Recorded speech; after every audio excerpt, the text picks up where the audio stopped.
Hey, what's up, y'all? Mr. Kowalczyk here. So we're going to do topic 2.5. In this case, what we're doing is we're going to do these first three examples that we didn't do the other day, and then we're going to move on to the back page.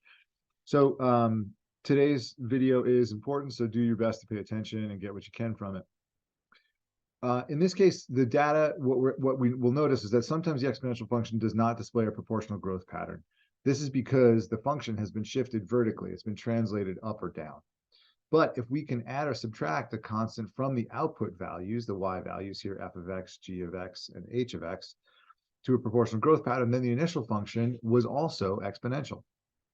So here we have selected values. They're given in the tables below. For each, find the constant value that can be added or subtracted to the output value, the f of x, g of x, and h of x, to reveal a proportional growth pattern. Then write an equation to model that function. So in this case, the first thing that we need to do is we need to mess around and look at what's going on with these values, okay? Now, the first thing that I'm going to do is I'm going to come up with another column over here. And I'm going to try to figure out how I can adjust these output values so that I see a proportional growth pattern, okay? So the first thing I want to do is I'm going to say, what about if we take f of x and we subtract 1 from it? And we take that, what's that equal to? That's not showing up too well. Let me get a marker. All right, so we say f of x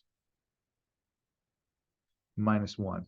What's that going to be equal to? Well, we just take our output values and subtract 1. So that's going to be 6, 12, 24, 48, and 96. Now, if I look at my growth rate here from this, I'm going to see that this is times 2, times 2, times 2, and times 2 to get to each of those. So then we know that our growth rate is 2, which is great. So now let's go ahead and look at what we could do with that function. If we say that f of x minus 1, our blue column here, is equal to our initial value. Remember, a is our initial value. We have 6 as our initial value. And then b, our growth rate is 2 to the x value, right? That's our exponential. So we know that that's going to be the case. All I'm trying to do, though, is I want to evaluate for f of x. I want to make a rule for this black column here. So to get f of x by itself, I just add 1 to both sides, making my new function f of x equaling 6 is my initial value times 2 to the x plus 1. So now order of operations, when I evaluate this, I'm going to do 2 to the x first, exponents come first, then I multiply times 6, and then I'm going to add 1 to my final value. And that will get me my output values right here, okay? So that's going to be my final function in that regard. All right, let's go ahead and look at example B. Now, for example B, I'm going to come over here, and I'm going to do the same thing.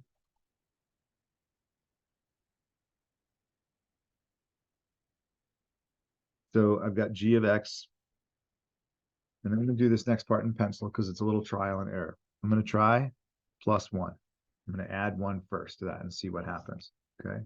Now, do I reveal an exponential pattern? If I add 1, I get 3, 11, 34, plus 1 is 35, 106 is going to be 107, 322 is going to be 323, okay?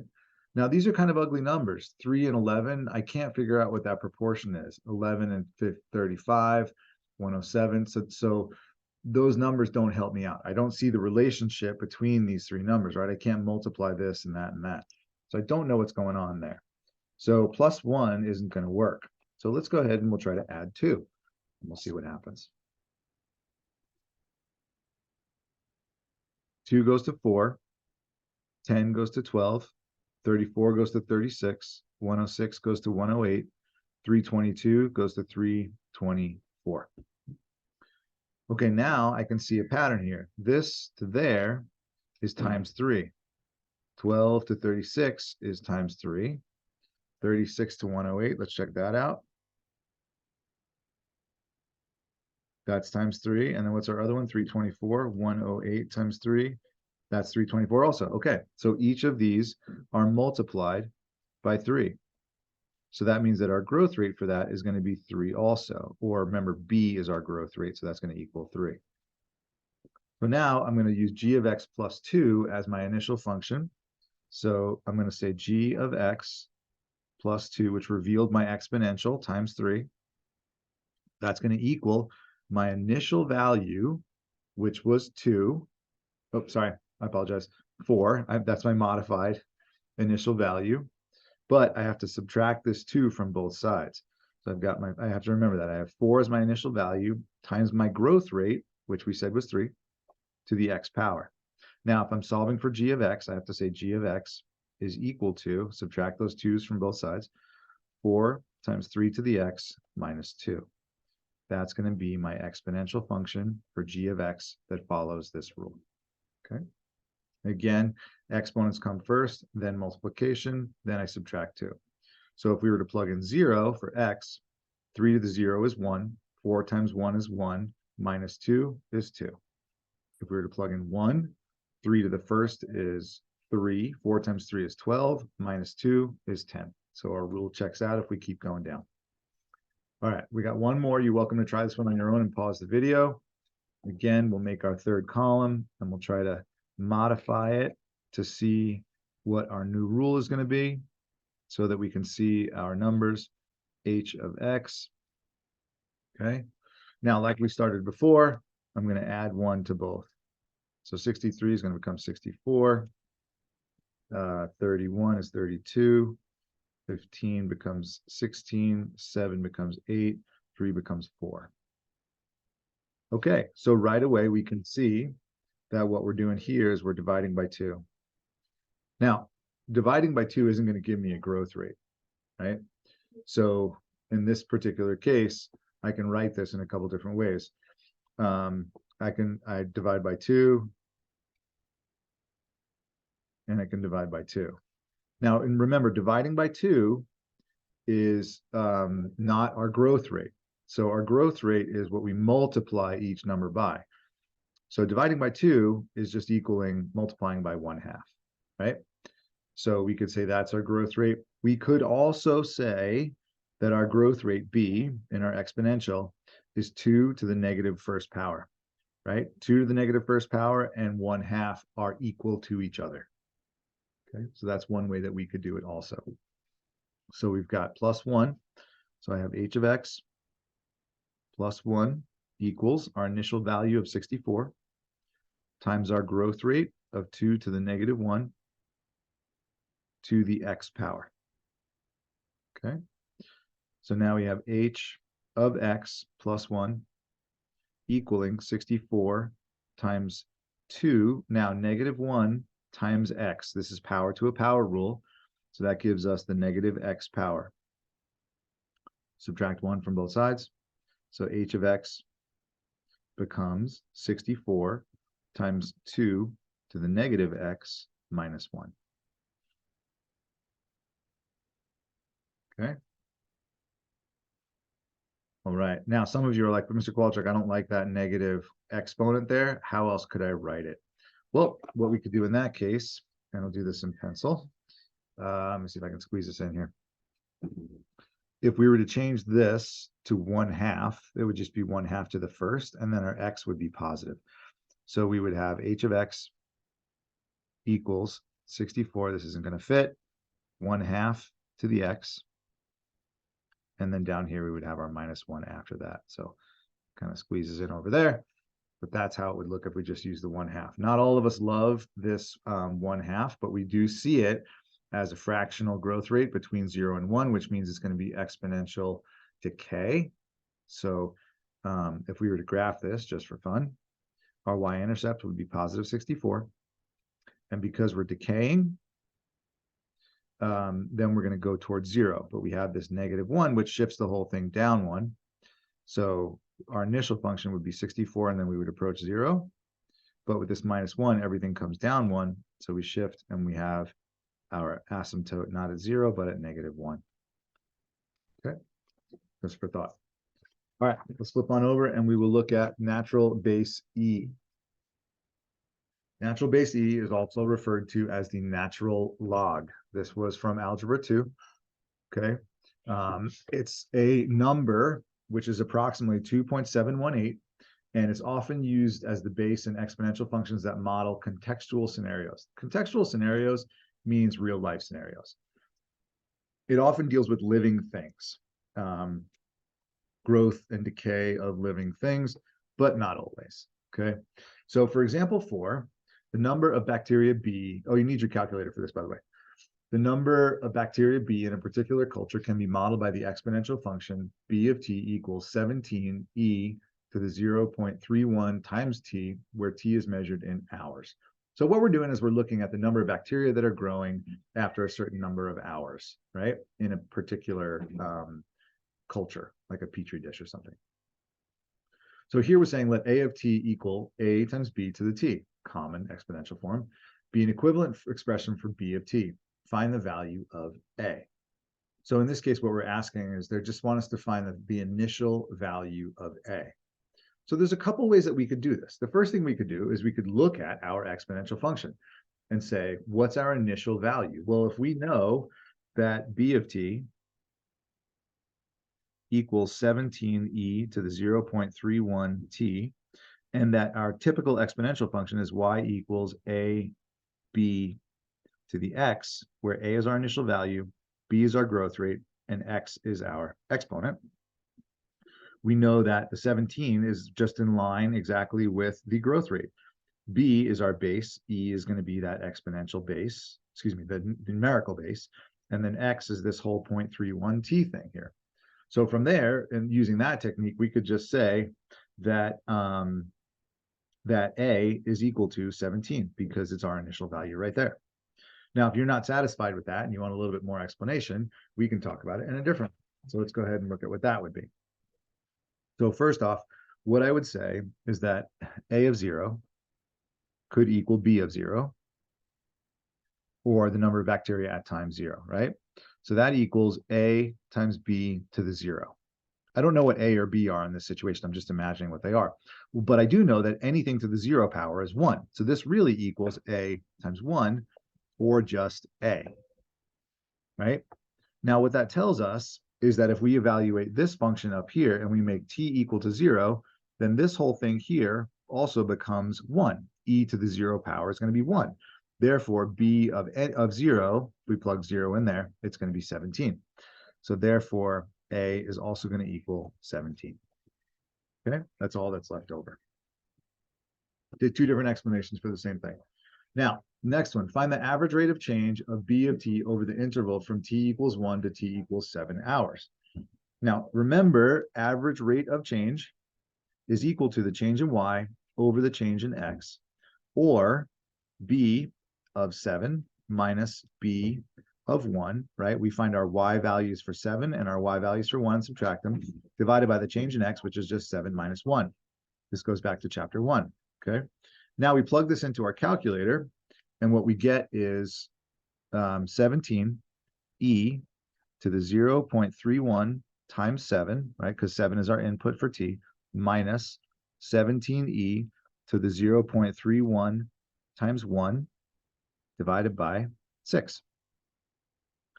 Plug that into our calculator, and let's go ahead and do that. So we do 17.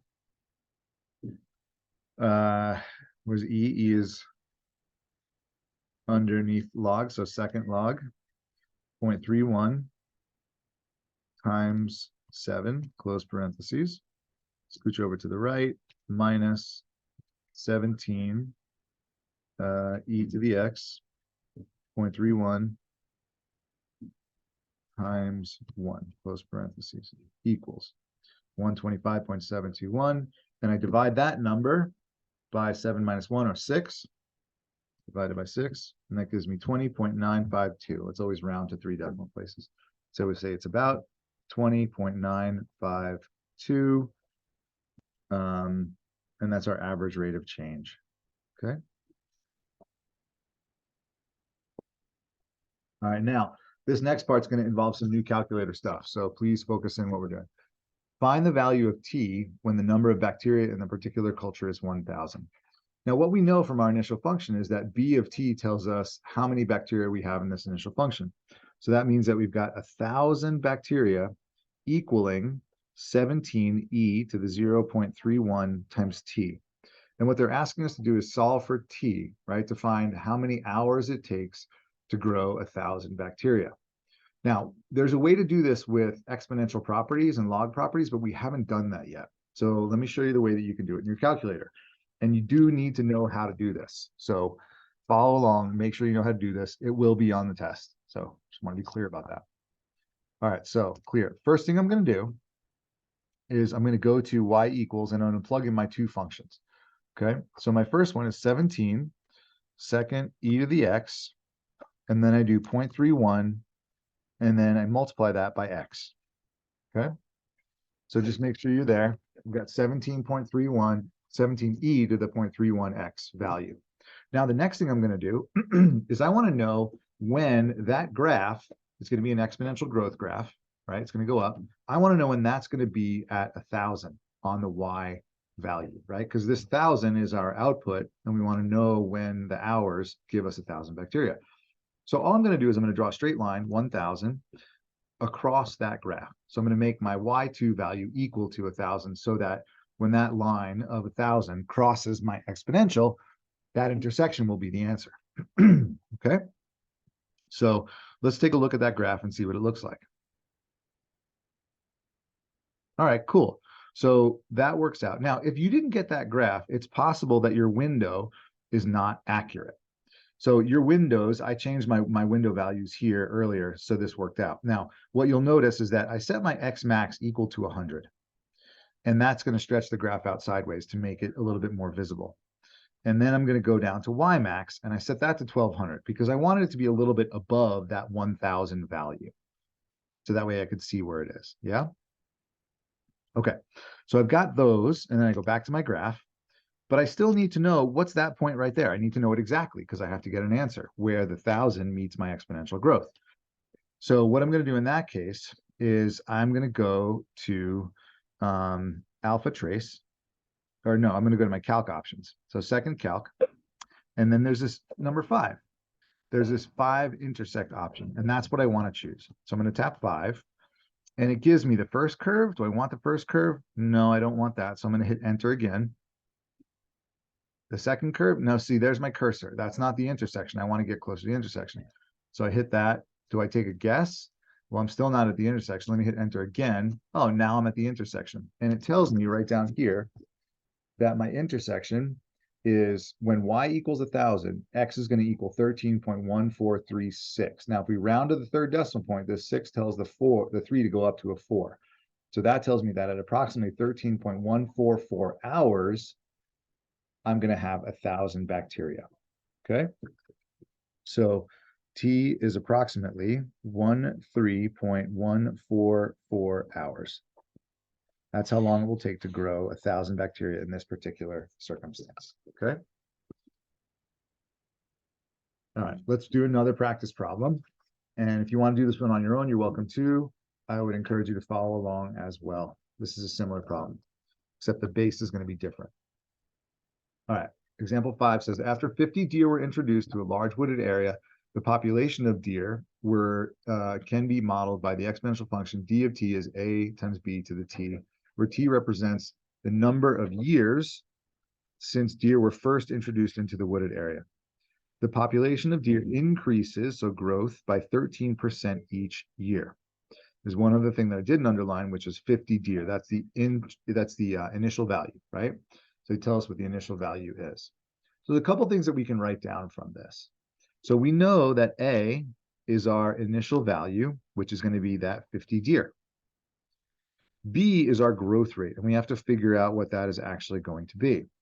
So the growth rate in this particular case, we need 2 things for our growth rate.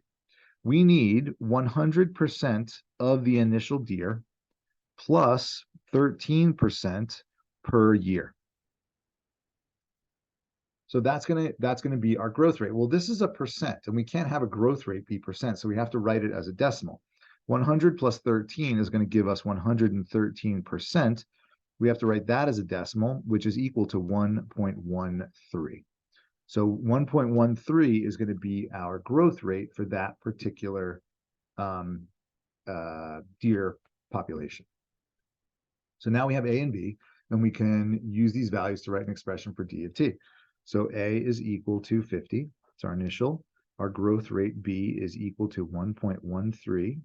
So therefore, D of T is equal to 50 times 1.13 to the T power. I'm not using X because T is my variable in this case. Okay. Now, according to the model found in part A, what is the population of deer in the large wooded area after 6 years? Now, our growth rate is per year, so we're in the right unit. So now all I have to do is evaluate D of 6. That's equal to 50 times 1.13 to the 6th power. And this is just a calculator problem, okay? So I go second mode, and I have 50 times 1.13 to the 6th power. And round to the third decimal place, so that's going to be 104.098 because the 5 tells the 7 to go up. So that's approximately 104.098 deer. Okay. Now, for the time t when the population of deer in the wooded area is expected to reach 5,000. Now, this is the same kind of problem as we did right up here with the 1,000. So we have to set up our equation where when will we have 5,000 deer? And that's going to equal our growth, our initial is 50, our growth rate is 1.13, and we're solving for t. Okay, so now let's go ahead back into our calculator. Let's zoom out, practice this again. All right, so we have, let's go into here. We'll clear that out, go down here, change that to a 5. Now my new function is going to be 50 times 1.13 to the x power. Close parentheses. Okay, now I'm going to go to my graph. And it's not showing. And the reason why it's not showing is that my y value is still set from the previous problem. So I have to go to my window. My x max is going to be 100. My y max, I'm going to set that to 5,500. So it's going to be above that population of 5,000. Let's see what that looks like. Hit the graph button, goes up. There's my y max. So I have the intersection visible in my calculator. So now I'm going to go back to that or second calc option, and to my intersect. I'm not there yet, so I keep hitting enter until I get to the intersection point right there. So now what that means is when I have 5,000 deer in my population, I'll be approximately 37.680, 0 tells the 0 to stay the same, years from starting. Okay. So then in this case, t is going to be approximately 37.680 years. Now, what I have to do in this case is AP wants us to round to 3 decimal places typically. So even though it's 0, I still have to write that third decimal place. So that's why I have 6.680 years. Okay. Last one, we're almost there. Hang in there. Okay. Find an equivalent expression for d of t where t is measured in months instead of years. Now, this one is actually quite easy, and all of you know how many years there are in a month. Scratch that, months there are in a year. D of t is going to equal 50 deer initially times 1.13. And then our exponent changes to t divided by 12. So we have years divided by 12 months. That's going to just change our exponent from years into months. Okay. And that's our final equation, and we're done. All right. Your homework after this lesson is to finish up the 2.5 practice from yesterday. And then you should have that handed in by the end of class today. Thanks again for being respectful, and I will see you tomorrow on Friday. Adios.